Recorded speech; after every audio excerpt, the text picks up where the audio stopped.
بسم اللہ الرحمن الرحیم۔ شوال کے 6 روزے رکھنے کی فضیلت۔ حضرت سیدنا ابو ایوب انصاری رضی اللہ تعالی عنہ سے مروی ہے، رسول اللہ صلی اللہ علیہ وآلہ وسلم نے ارشاد فرمایا، جس نے رمضان کے روزے رکھے پھر اس کے بعد شوال کے 6 روزے رکھے تو یہ اس کے لیے ساری زندگی روزے رکھنے کے برابر ہے۔ سبحان اللہ۔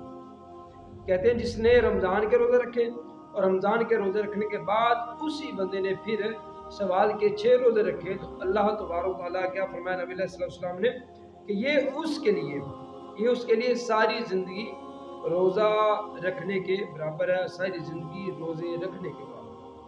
اسی طرح حضرت سیدنا ثوبان رضی اللہ تعالیٰ عنہ سے روایت کہ نبی کریم رؤوف الرحیم شاہ بنی آدم صلی اللہ علیہ وآلہ وسلم نے ارشاد فرمایا، اللہ عز و جل ایک نیکی کو 10 گنا کر دیتا ہے، لہذا رمضان کا مہینہ 10 مہینوں کے برابر ہے۔ رمضان شریف کا مہینہ 10 مہینوں کے برابر ہے اور عید الفطر کے بعد 6 دن پورے سال کے برابر ہے۔ عید الفطر کے بعد جو بندہ 6 دن روزے رکھے گا وہ پورے سال کے برابر ہے، اس کا ثواب پورے سال کے برابر ہے۔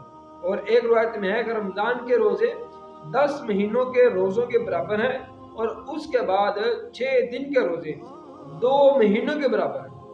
کتنے مہینوں کے؟ 2 مہینوں کے برابر ہیں، تو یہ پورے سال کے روزے ہو گئے۔ اسی طرح حضرت سیدنا ابن عمر رضی اللہ تعالی عنہ سے مروی ہے کہ حضور صلی اللہ علیہ وآلہ وسلم نے ارشاد فرمایا، جس نے رمضان کے روزے رکھے پھر اس کے بعد شوال کے 6 روزے رکھے تو وہ گناہوں سے ایسے نکل جائے گا جیسے اس دن تھا جس دن اس کی ماں نے اسے جنا تھا۔ سبحان اللہ۔ جس دن اس کی ماں نے اسے جنا تھا۔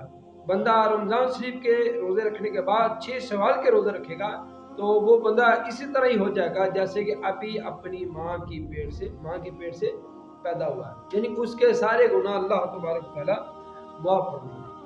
اللہ تعالیٰ کی بارگاہ میں دعا ہے کہ اللہ تعالیٰ عمل کی توفیق عطا فرمائے۔ آمین بجاہ النبی صلی اللہ علیہ وآلہ وسلم۔ اللہ تعالیٰ عمل کی توفیق عطا فرمائے۔ آمین بجاہ النبی صلی اللہ علیہ وآلہ وسلم۔